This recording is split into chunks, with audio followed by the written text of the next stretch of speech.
I would still have the Chiefs power rated as a number one team in the league, despite losing at Buffalo. Now, if they played again this week, you see, I don't think it would be a 2.5-point favorite. I think that would be much closer to a pick'em.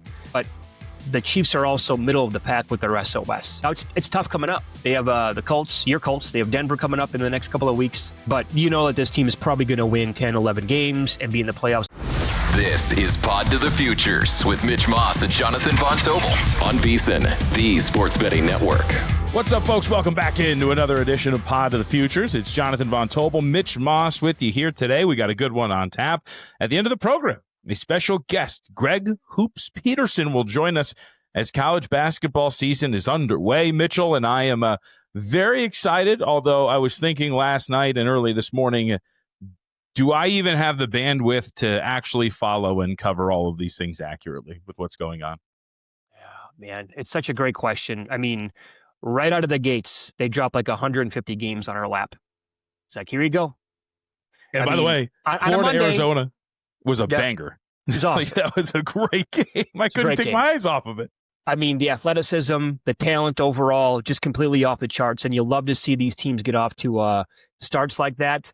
Like, that's not preseason form. That's, holy hell, we're in the middle of conference basketball already, or almost getting ready for March. Yep. That was elite, high-level basketball on the third day of November, which is just phenomenal. Yep. Just a hint at what we're going to talk about with Greg, as he pointed out to me when I was texting with him earlier.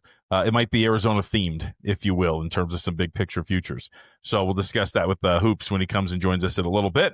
And I got to say, I don't know if I disagree with what he's bringing to the table, but that's coming up in about 30 minutes from now. But let's start with a quick look at what we just watched in the National Football League this weekend. And, you know, we after 3 weeks of just all these favorites coming in, we get these underdogs to finally bark, but we're finally starting to see the standings kind of shake out a bit when you talk about these playoff teams. The cream is rising, if you will, in these conferences. And I think you wanted to ask the question as you're looking at this big picture for the National Football League. How many of these teams are we looking at that we can kind of distinctly point to and say, hey, man, like, this is a playoff team? Because especially in the AFC, you're starting to see this line of demarcation form. The Chiefs are the 8th seed right now, and then there's the Texans at 3-5, Mitch. Right, I know it. And by the way, the Texans have the 5th hardest schedule remaining in the entire league, with an offense that has been broken for the most part the entire year. But think about this, Jacksonville, because of that crazy Monday night win over the Chiefs, they also have the tiebreaker against Kansas City. Now, Jacksonville, they also have the 4th easiest remaining SOS. Like, they're going to be able to bank a lot of wins, right? And I don't think they're very good. Meanwhile, the Chiefs, I would still have the Chiefs power rated as a number one team in the league, despite losing at Buffalo. Now, if they played again this week, KC, I don't think it would be a 2.5-point favorite. I think that would be much closer to a pick'em than where it went off on Sunday. But the Chiefs are also middle of the pack with their SOS. Now, it's tough coming up. They have the Colts, your Colts. They have Denver coming up in the next couple of weeks. Mm-hmm. But you know that this team is probably going to win 10, 11 games and be in the playoffs when it's all said and done. And I will still take my chances with that team in the AFC against anybody else, regardless, even if they're the 7th seed. I'm going to love the Chiefs' chances to come out of that conference. The NFC, like right now, if the playoffs started today, this would be one of the best fields that I can remember. There is no true weakest link, I don't think. Seeds 1 through 7 are Philadelphia, Tampa, Seattle, Green Bay, the Rams, San Francisco, and Detroit. Like, there's no garbage in there. I don't think San Francisco is garbage, but I think they're clearly the weakest team. Would that be fair? I would say yes. And also, what do they look like in January if they get a bunch of guys back? Yeah. I would also, here's the thing, though. The Bears are 5-3. Carolina's 5-4. Minnesota maybe found something by getting those guys back on defense. Mm-hmm. Van Ginkel is outstanding. I have bet him the last 2 years to win Defensive Player of the Year. I actually thought he had a chance to win it in either one or both of those years, but he's just not a household name, so he was not in the mix. He came back in game 1, and they were awesome against the Lions. But I honestly think the team that, if you're going to maybe look at a squad to bet to miss right now, I think it's Green Bay. They have the 4th hardest remaining SOS in the entire league. They're plus 365 to miss. There's no more Tucker Kraft. And I know that you do the market ratings every single Friday in Money Moves, JBT. they have been either number 1 or number 2 pretty much the entire year in the entire league. And I have scoffed at that. Like, I don't get it. They have had one 60-minute A game the entire year. They are not well coached. They're not prepared to play in these games. I think the in-game stuff from LaFleur is borderline terrible at times. And Jordan Love, this is who he is. He loves to throw off his back foot 50 yards down the field into triple coverage. And I don't think that's going to change all of a sudden overnight. And I think they're completely fugazi, and it kills me to say that being from the state. And, the expectations were sky high after the first 2 games this season. And they're just, they look at their losses this year. To lose the game like they did against Cleveland and to not punt against Carolina and you lost. So people can go back and say, well, those are fluke losses. Sure, but that's also like him. That's a LaFleur and a Love thing written all over it. And I don't think the Packers are close to the best team in the NFL. So the no to make the playoffs in Green Bay is plus 360. And that's just a DraftKings, so obviously shop around if you wanted to go in that direction. I would also contend, I'm with you, and for our audience maybe who doesn't watch me on Money Moves Monday through Friday, what Mitch is referencing on Fridays when Stormy's out, I do a market power ratings, which is, you take all of the point spreads for the week, you derive home field from it. I use 1.5, and you can get a sense of how the market power rates each and every single one of these teams. Since week 3, Green Bay has either been tied with the highest power rating or tied for the second highest power rating among these teams in the National Football League by the betting market. Mm-hmm. And you see it in some of these numbers. I mean, again, this last week, you were laying, 13 against the Carolina Panthers. And it's such a good exercise because to that point, I even brought it up on Friday, even though it was ugly, because of the way the market had priced Green Bay. That meant that Carolina was like 2 points away from the from the Titans. And it was like, I don't know, man, like that seems a little high. Like that gap is probably a little closer. And so thus, accordingly, you would act and then bet Carolina. And sure enough, they pull the win off. But I'm with you. Like, I don't know if they fall completely out at this point right now. But I mean, of the NFC North teams, it's just them and Detroit right now that are in the picture. Despite like the loss to Minnesota, I can't trust them. I mean, you didn't even mention really the tie. I mean, the tie against the Dallas Cowboys doesn't even look great as the season moves along, considering what we just watched from Dallas on Monday. No, you scored 40 and you can't win that game. Like this supposed tremendous defense that we were told about after the week 1 game against Detroit. And I get it. That was an awesome performance. But in that same division, the Bears have the 3rd hardest SOS. They're 5-3. A lot of tough games coming up. The Lions are actually 3-1 to miss. They have the 9th hardest schedule. And we knew that going in, right? Like their schedule was completely loaded to the gills with how many tough opponents they had. I will point this out too. I love this Rams team despite not having a good place kicker. They have the 2nd hardest schedule going for the rest of the year. To me, they're a playoff team. They're maybe a division winner, but that division is just phenomenal this year. Mm-hmm. Would you put anything on Minnesota at 14-1 to win the NFC North? No, I don't want to overreact from one game. Well, I mean, I'm just considering like if Detroit and Green Bay have these hard schedules, and if they do falter maybe a little bit more, what if this is the opposite of what we saw last year? So like the division was so good, right? And you had all these like double-digit win teams, and it was incredible. What if the division is good, but they're just kind of beating up on each other, and also because of these tough schedules, you get another glut of NFC North teams that all finish like 10-7. And close to one another in these standings, and that you see a team like Minnesota able to rise up because of not being able to rip off like 14 wins, right? Win 10 straight, but just because the bar is going to be set so low because these teams will just start taking it on the chin. I think that's actually pretty fair because I think it's much more realistic that the teams at the top will be 10-7 or closer to that record than what we saw last year. Like we're not going to have, that's an all-time division last year. And I mean, on the final Sunday night of the regular season, Lions and Vikings are playing to go to 15-2. I mean, that's probably not going to happen again anytime soon. Maybe you're onto something there. Boy, this week against Baltimore is absolutely gigantic. But imagine where that number goes to win the division, right? If they beat Baltimore and the Packers lose Monday night to Philadelphia. Yep. I mean, just for our audience, to give you an example, this last week, and we'll get to the AFC on the other side, but the Chiefs, for example, were odds on -150 going into last week. To win that division. They lose, Broncos win, and just like that, they're +150 again to win the AFC West. So, like, these will swing with those results very quickly. considering what we're going to see in the NFL. All right, let's take our first break. When we come back, let's look at the AFC side of things. You touched on it a little bit, but I've got something to throw at you when it comes to the AFC. Is the Indianapolis Colts, they take it on the chin against the Pittsburgh Steelers. And I got to tell you, Germany, a bye in Kansas City. What if we're starting to see the slide from Indianapolis that many were waiting for? Well, it's fitting that during our break, we actually got some news in the AFC South because I wanted to bring up this Indianapolis Colts team and what potentially lies in front of them. But it looks like we have a trade, as we are, of course, on trade deadline day, Mitch. Jakobi Meyers, wide receiver for the Las Vegas Raiders, now has a new home, and it is the Jacksonville Jaguars who have taken a swing here. What do you think? I think good for Jacksonville, trying to make a run for this, realizing, hey, we're in the playoff mix. I don't know. Are they in the division mix? Maybe. I know that you're going to go off on the Colts here coming up in a little bit, but with the injuries to Travis Hunter, who is going to miss at least 4 games, Brian Thomas is dealing with an ankle sprain, plus they were without Tim Patrick last week. Why not? Look, I've always said this. I do not understand when you compare the NFL to Major League Baseball and the NBA with how crazy the deadlines are in those two sports. Why these teams in the league don't go for it more often. And the feedback I always get is going to be, well, draft picks are worth too much. In a league where they miss on at least 50% of their first round picks, for example. I was going to say 50% is low. Yeah, okay, 50% first round, yeah. I'm being conservative, right? Sure.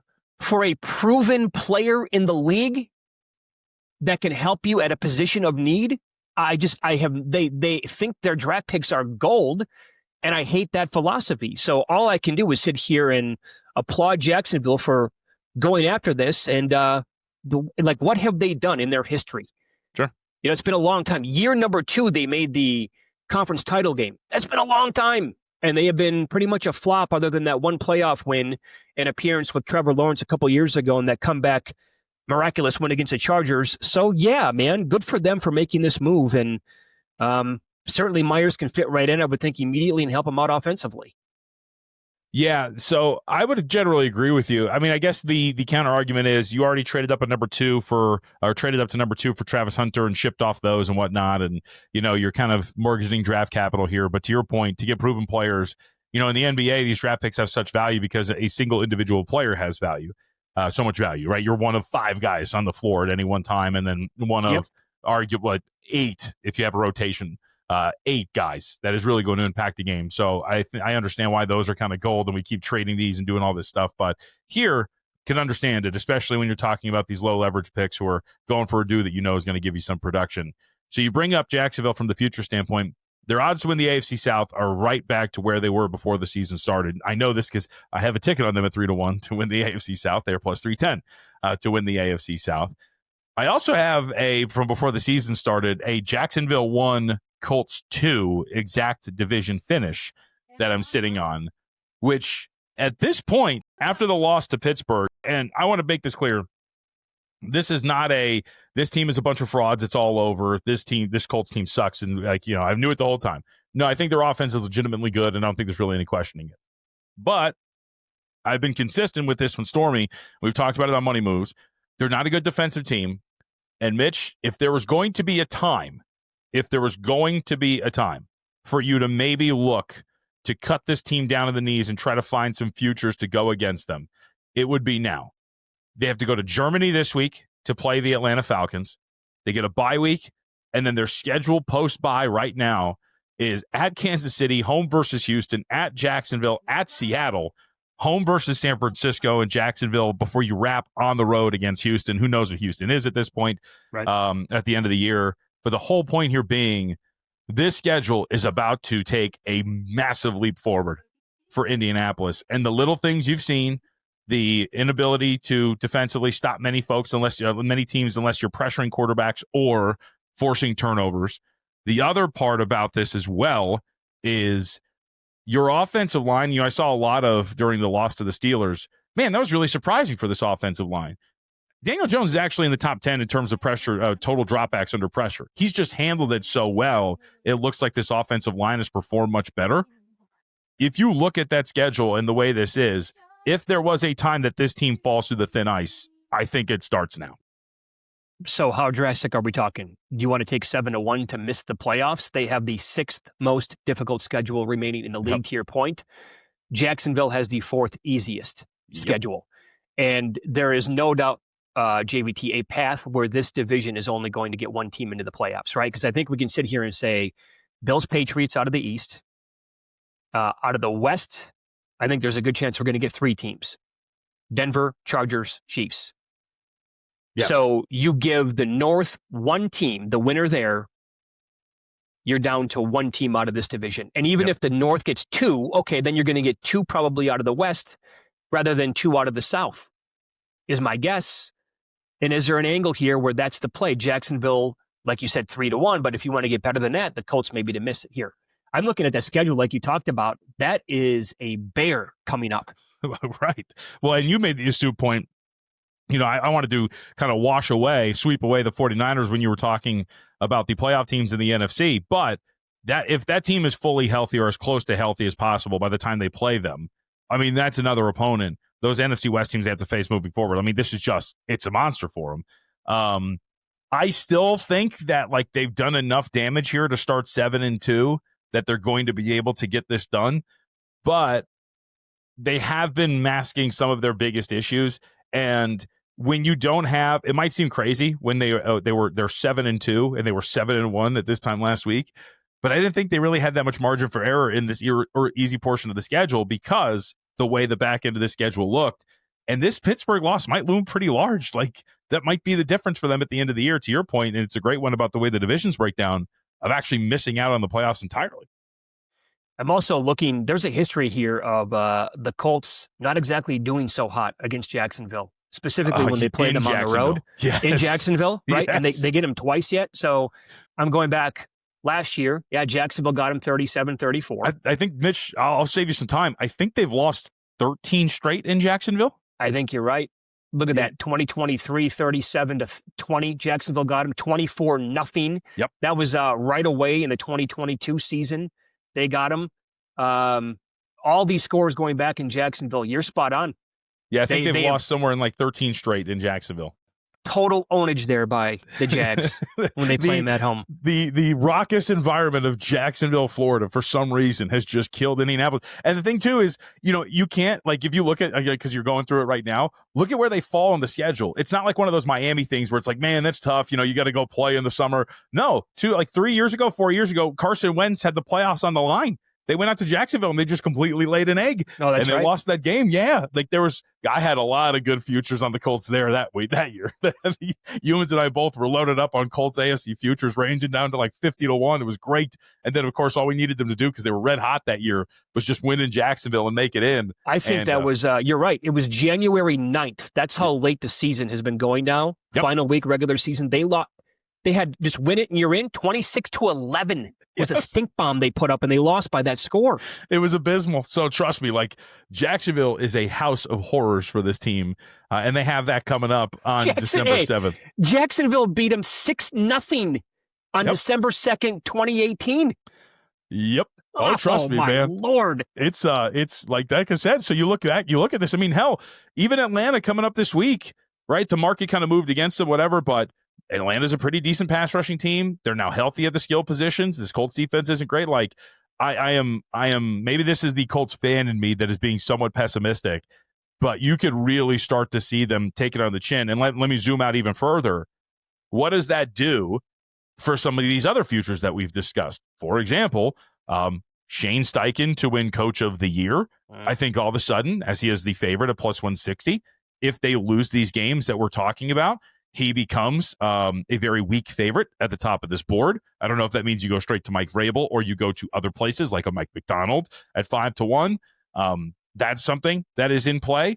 What about Offensive Player of the Year for Jonathan Taylor, who's at minus 135? And I know this ties into something that you wanted to talk about, which we should hit on the other side. Okay. And I'll tease it to that.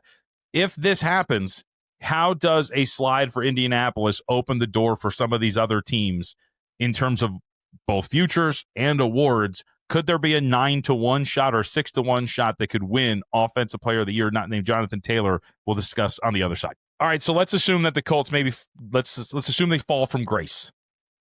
That could impact Jonathan Taylor's Offensive Player of the Year candidacy, MVP candidacy as well.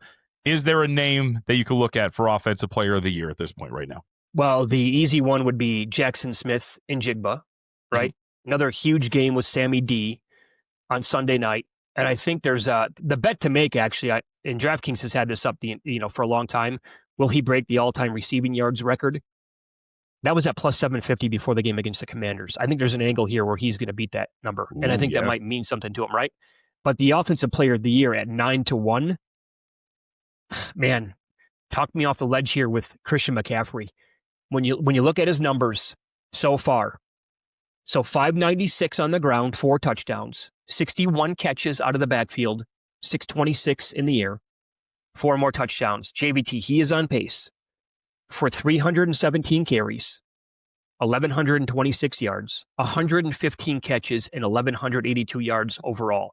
So 2,300 plus yards from scrimmage and 14 touchdowns on the season. If that's an 11-win playoff team, maybe the angle is Shanahan Coach of the Year, but right now at 9-1, McCaffrey, or does he just win Comeback Player of the Year and steal that award from Dak Prescott? Ooh, that's a good one. But I still think, because you could steal it from Prescott because the last 2 games have been awful, obviously. But I think, let me ask you this. How much does narrative play into, do you think, an award like Offensive Player of the Year? Because I was talking to this about with Stormy on Sunday during our Live Bet Sunday show, and I likened it to the last few games before Luka Doncic came back for Austin Reeves, where the Lakers were so thin.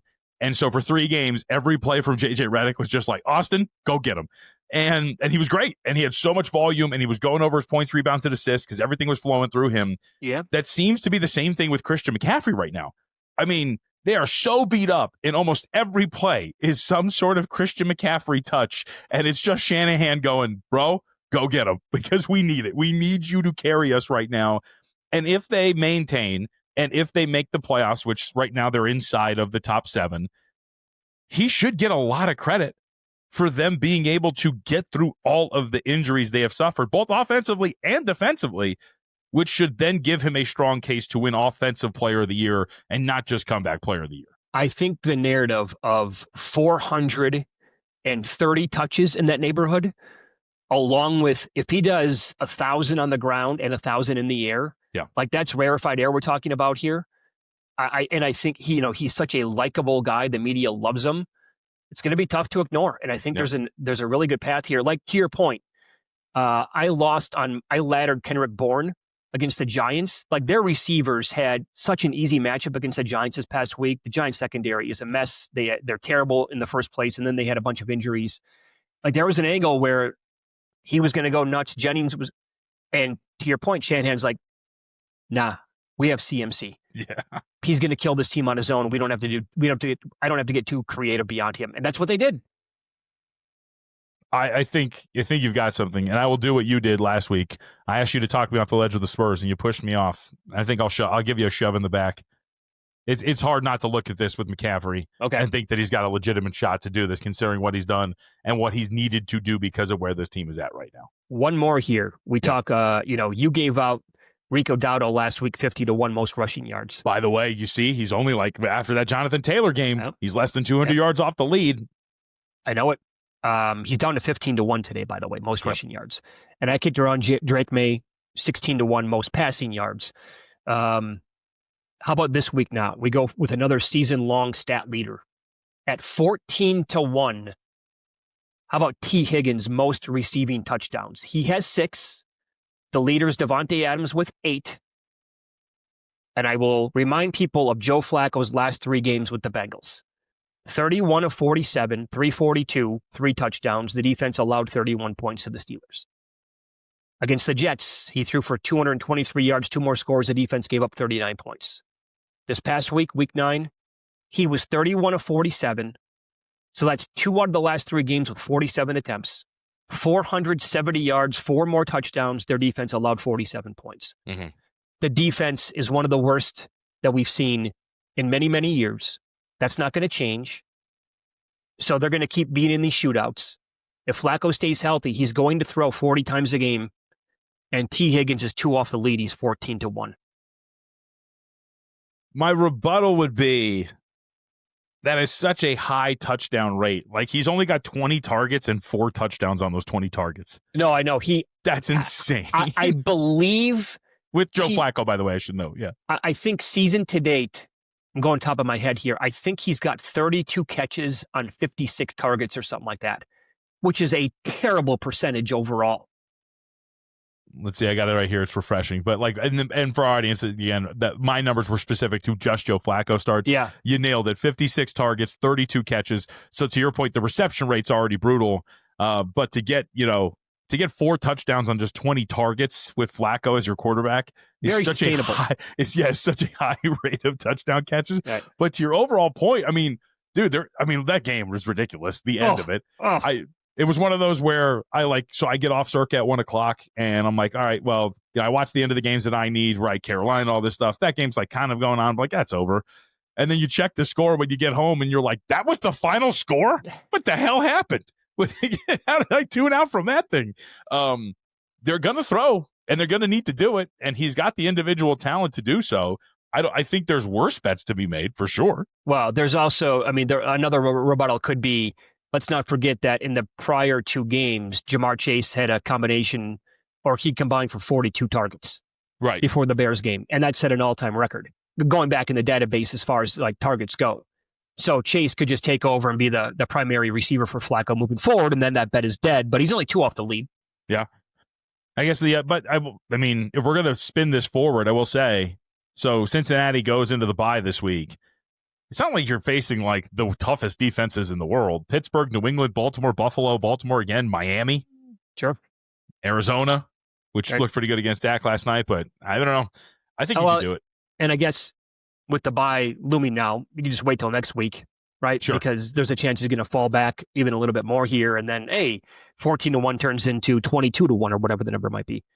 I'm probably a fool for thinking this, but at some point, doesn't the magic wear off for Flacco? Or is this just one of those where, hey, man, this is his best set of receivers he's ever had, and he's just a pro, and he can just go out there and just sling it with the best of them?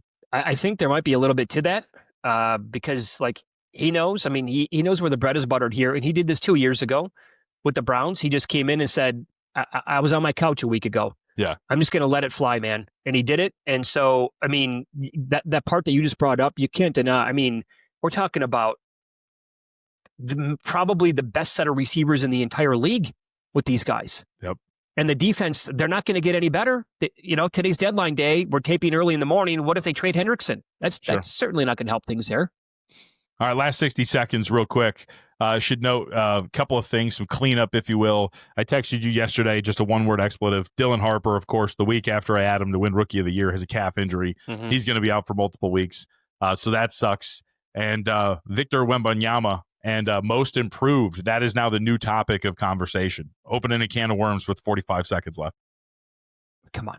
What are we doing here? We'll have to talk about it next week. We'll have to check in with that. All right. When we come back, go ahead. Can one of the best 5 players in the league win most improved? Ja did it a few years ago, and I never understood, and I would agree with you there. But whatever. The award continues to irritate me. All right, let's take our final break. When we come back, Greg Hoops Peterson. We have promised him.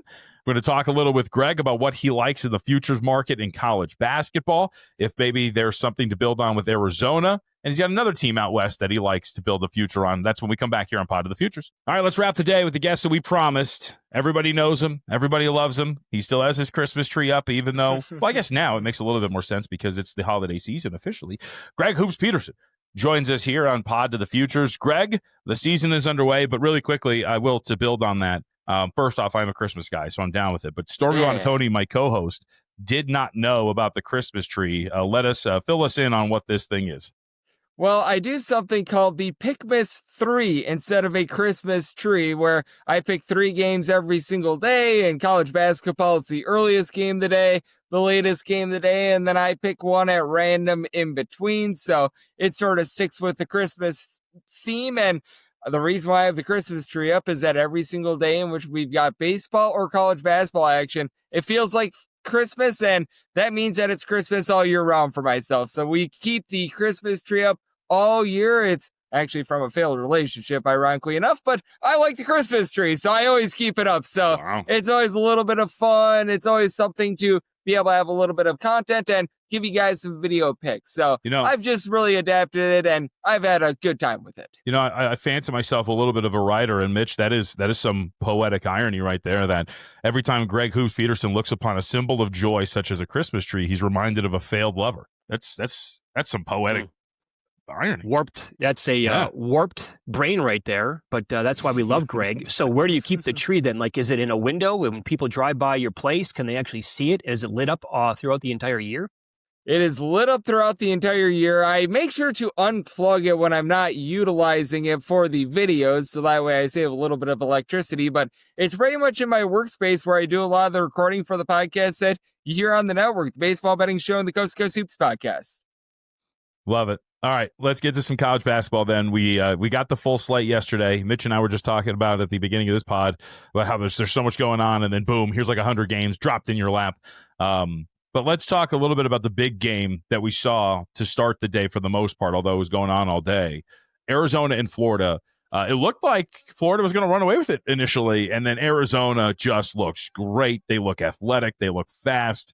And that's, of course, with the Burris kid, their top prospect. Did he foul out and didn't even perform too well? Only had, I think, 3 points, if I remember correctly. But what do we take away from that game, Greg? Let's start from Arizona. Are they as powerful as they looked on the court in Las Vegas last night?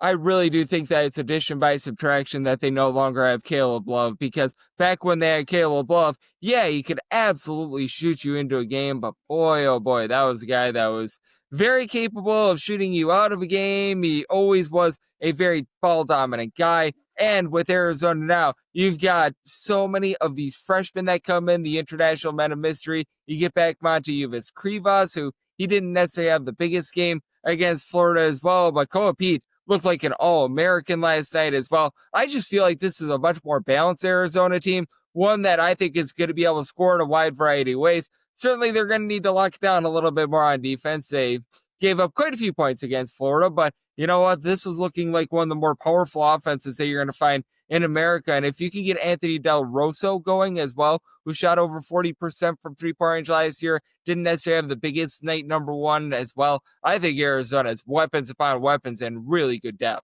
Full disclosure before you go, Mitch, our boss, Steve Cohen, is an Arizona alum, so we should take this moment to say we all love Arizona. I think it's the best team in the country. Yeah. Right. Who doesn't have Final Four futures and to win the whole thing?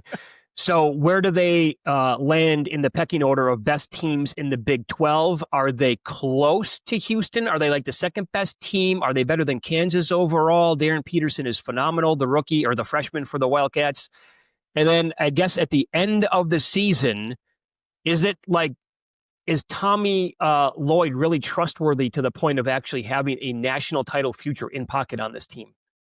And I do think that with Arizona, they are trustworthy enough, and they might not even be like a top 3, top 4 team in the Big 12. There are a lot of people that are picking them like number 5, but I think that just speaks more to the depth of the Big 12. And I think that if you stack up the top 5, top 6 in the Big 12 versus the top 5, top 6 of the SEC, this year it's better in the Big 12.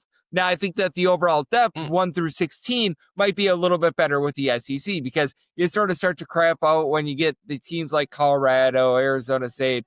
Utah looked a little bit shaky against San Jose State. Those are teams that are not necessarily the world's most trustworthy, but those top teams in the Big 12, I think, are some of the best in all of college basketball. I would be putting them ahead of Iowa State as of right now. I probably would put them a hair above Kansas, but I do want to see a little bit more out of Kansas. They're a little bit of a sight unseen team other than playing against UW Green Bay, which UW Green Bay, they're being coached by a radio show host. That's not necessarily where you want to be, but I do think that for Arizona, they're staring at being a top 4, top 5 team in the Big 12, and being a top 4, top 5 team in the Big 12 means that you've got a legitimate shot to make the Elite 8 or the Final Four, in my opinion. Yeah, good shot to Green Bay. Last year, the run of how many games was it, Mitch? Like 15 or 16 games, the fade Green Bay train where they went on like a 2-15 ATS run. Man, that was great. Better times. That was amazing. Yeah, it was crazy. By the way, I don't know this. Does he really still do his radio show? Oh, yeah. Yeah. He is, huh? Again this year, he's going to run it right back. Trust me. I mean, I'll still, full disclosure for our audience, I'm still amazed. I think we brought this up, but I went to New Orleans for the Super Bowl. I do local radio, and we're doing it. We're talking about it on the air, and then lo and behold, who walks into my shot over my shoulder? But Doug Gottlieb. Like, he went to New Orleans to do the Super Bowl in the middle of the season, dude. It's incredible. But hey, the media is the enemy. Okay, all right. Don't be unfair to this program. I don't think people realize and understand to do a 3-hour radio show how much time is supposed to go into that. Supposed to. Keyword. Right. Exactly right. And if you're a head basketball coach of a D1 team, what a disservice. I can't even believe the network allows him to do it. I mean, there's no chance he can do both well. Absolutely no chance. No. I mean, Greg, you know about college hoops. Go ahead. I mean, like what the work that it entails to be a successful college basketball coach in today's day and age with the NIL recruiting, all the stuff that you have to do now. I mean, he's pretty much trying to pull 2 full-time jobs at the exact same time. And when you're trying to do 2 full-time jobs at the same time, you're doing none of them very well. And I mean, it's a slap in the face of the state of Wisconsin, in my opinion. Myself and Mitch are men with ties to the great state of Wisconsin. And the fact that UW Green Bay decided we're going to hire Doug Gottlieb last offseason was really, really sad to see, because we've seen so many of these assistants. We've seen these guys at the Division II level come up. Like, I even look at a team like IU Indy on Monday against Ohio State. Did they win that game? No, but I mean, that's a team in the exact same conference in the Horizon League. They look a whole heck of a lot more respectable this year because they hired on a guy that knows how to win games, that was successful at a lower level. Instead, Doug Gottlieb skipped the line because he has a radio show. That does not sit well with me. Bingo, by the way, in terms of the powers that be that allowed this to happen, or, of course, went out and hired him. But this is not a Green, as much as you guys would love it to be, you two Wisconsinites, this is not a Green Bay pod. So Green Bay Packers futures. Yeah. Let me say real quick, tying this back to what we opened up with before we move on to some of your other futures, for Arizona and the Big 12 as a whole, because of how good this conference is, even if you like Arizona a lot or any of these Big 12 teams, is this the obvious, just sit back and wait? These teams are going to beat the absolute bleep out of each other, and at some point you'll be able to get some better preseason odds. You know, I keep calling them, Greg, wire-to-wire winners. Like, I feel like it would be hard to believe that Arizona at no point this season is going to have odds to win a national championship that are better or equal to than their preseason odds after this win today. Yep, with Arizona, they're one of the few teams that I was willing to take a shot on preseason just because you knew that night number 1 game against Florida was going to be so massive for them. Sure. And when it comes to taking a look at futures, typically with the short shots, you are going to be able to get a better number in season. Like, I go back to this and I put it out for the VSiN newsletter that Bill 80 does an amazing job of. Houston last year lost 3 games in the month of November. Like, they made it all the way to the title game after they struggled a little bit during the beginning part of the season.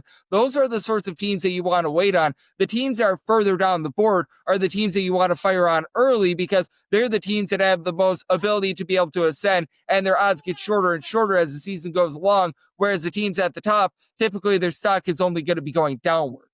Right, and there's also this angle, right? In this new crazy college world that we live in, don't we kind of want to watch these teams develop and how it plays out over the first couple of weeks and maybe into the tournament time around Thanksgiving? Because they're typically going to be a brand new team with, 4, 5, 6, 7 brand new players. And it's okay to let it breathe for a little while before we get completely nuts with all the futures, Greg?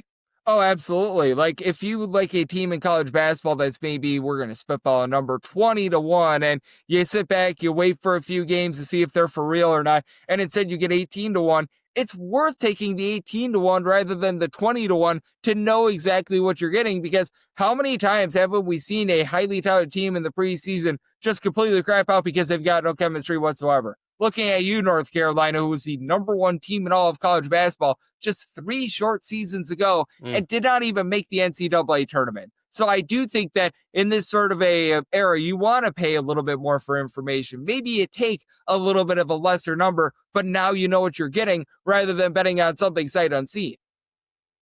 All right, let's talk about another team that you like here in the grand scheme of the national picture, and that would be Gonzaga. What do we do with the Zags? Blue Ribbon had them as the 23rd best team in the country in the preseason. We've seen one game from them. They don't have that much returning production back in terms of starters, but what do you make of what we're going to see from the Bulldogs? I think that they're a team that you probably do want to take a shot on right now because they are going to have some notable games when it comes to their Thanksgiving slate. They are in one of those notable tournaments, and Gonzaga is what I like to call out of sight, out of mind guys. Yeah, they don't bring back a ton from last year other than really Braden Huff, but what you've got is a guy in Steele Venters who missed 2 seasons due to injury. Jalen Worley missed all of last year due to injury. You didn't know whether or not you were going to get Tyon Grant-Foster until days before the start of the season. Gonzaga has a lot of talent, and they've got a guy who is a rarity in this day and age. A guy by the name of Braden Smith, who used to play over at Colgate, he actually had an optional red shirt last season. So you've got a lot of guys that have been within the program for a year plus, but they were either dealing with injury or they were learning the system. In the case of Smith, those are teams that I love to target towards the beginning part of the season because they know the system. They know what Mark Few is going to be expecting out of them, but the people out there that watch college basketball, they're a little bit unfamiliar with them because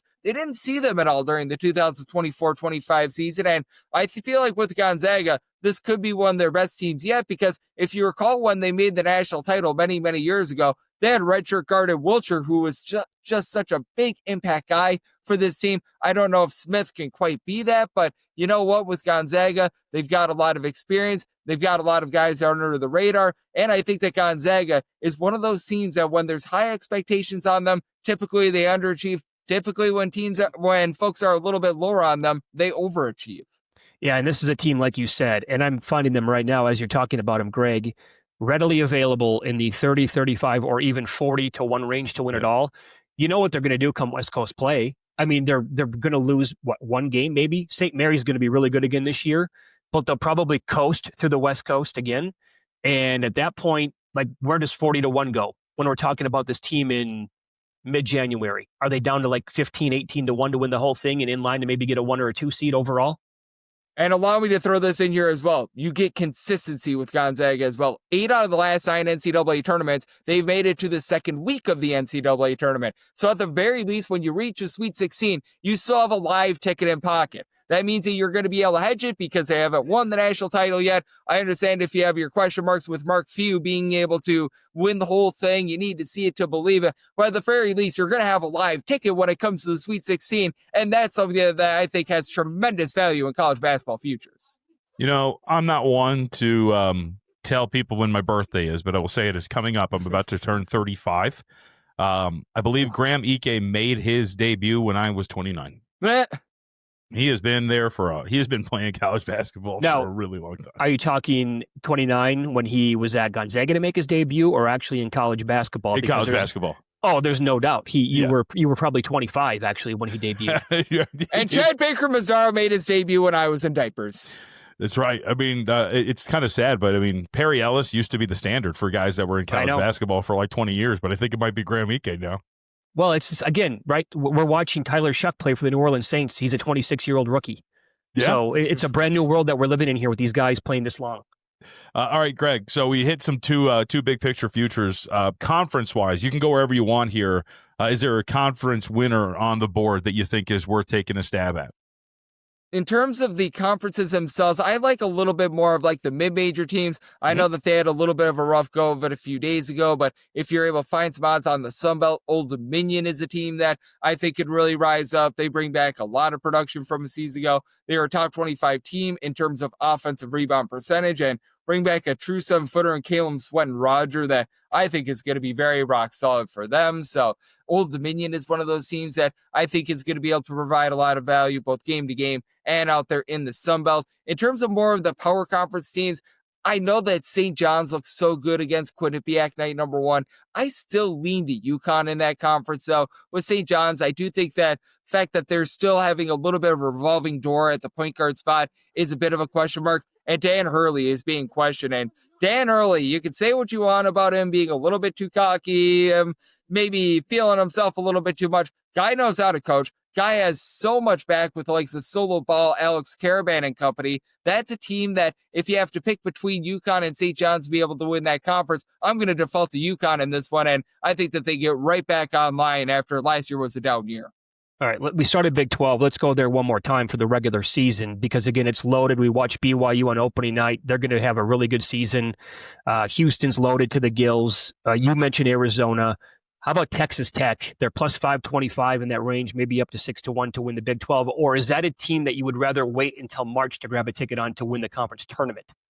I would probably wait until March to be able to win the conference tournament because they do have a lot of pieces to replace in the backcourt. Now, you've got a great building block in JT Toppin. JT Toppin is going to absolutely dominate down low, but now you're looking at Christian Anderson having to do a lot in the backcourt after Jerion Williams, who is really a guy that was the engine that made them run. He was a Swiss Army knife guy that could do a little bit of everything. He moves on. They've added some really, really good three-point shooting, by the way. Like every one of their transfers shoots above 40% from three. So Greg McCaslin has an amazing team with that regard, but I would rather see it to believe it. And with Texas Tech, you might be able to find a little bit of a better number on them in season if they, like, say, drop a game or two within the Big 12, which is very plausible considering the Big 12 schedule for all these teams is going to be so brutal.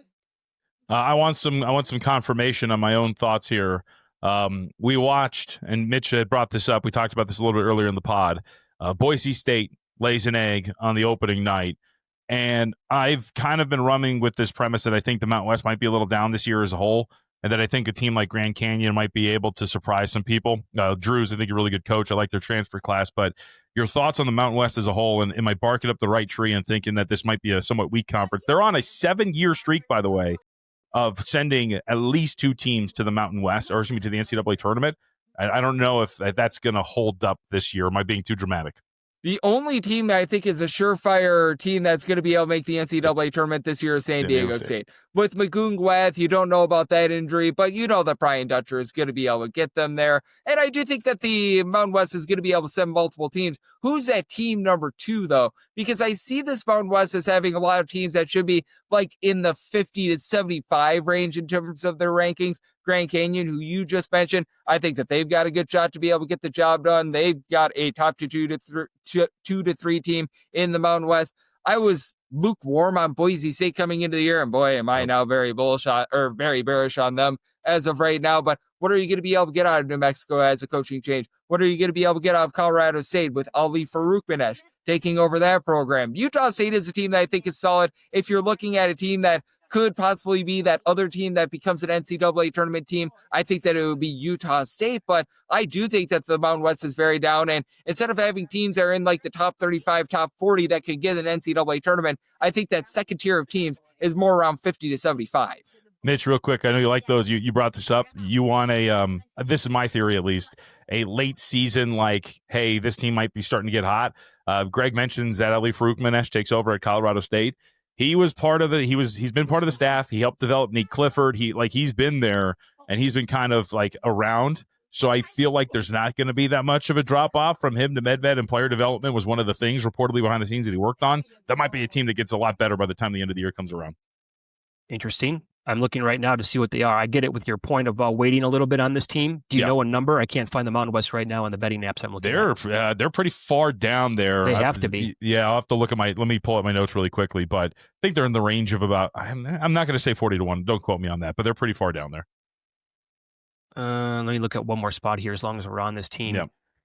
They were a lot of fun last year, by the way. They were great. They are 20 to 1 at Caesars. You can find higher than that, I'm guessing. Yeah, 20 to 1 at Caesars. I'm looking at 14 to 1 at DraftKings. So shop around for it, but they might be a team that gets a little bit better as the year goes along. All right, Greg. Any other teams you want to leave us with? You want to hit us with something nice before you get out of here? Or do I need like a Longwood Lancers? Do I need to watch out for them? Like what do we got? The Manhattan Jaspers out there in the Metro Atlantic. I absolutely love Steve Gallagher as a coach. He led Hartford to the NCAA tournament many years ago, back when he was in the America East before they stepped down to the non-Division I ranks. Has taken them a few years to be able to get things rocking and rolling at Manhattan, but they've got a guy by the name of Will Sidner that's 6'7", absolutely bombs it from three. They return much of the backcourt from a season ago. In a Metro Atlantic that has a lot of turnover, Iona has a new coach this season. You've had this conference in general get ravaged by the transfer portal. Manhattan being able to keep so many of their guys from last season, I think lends to tremendous value on them. And they're a very balanced team that I think is going to be really good offensively this year. All right. Dig it. Follow him on Twitter at gunit_81. I think I remember that correctly. Yes, sir. Yeah, there we go. Coast to Coast Hoops as well, part of the VSiN pod family. Greg, we appreciate it, man. Thank you very much. We'll check in again throughout the season. All right, dude? Always appreciate it. I'll leave you with one more. If you can find Patriot League odds, Navy, number one team in terms of returning minutes from a season ago. That's another team that you want to be looking out for. Big night number one win over Presbyterian. Love it. Good way to sign off on the pod. Remember, like, rate, review, subscribe. Awesome episode, especially from Greg. And we will talk to you next week here on Pod to the Futures.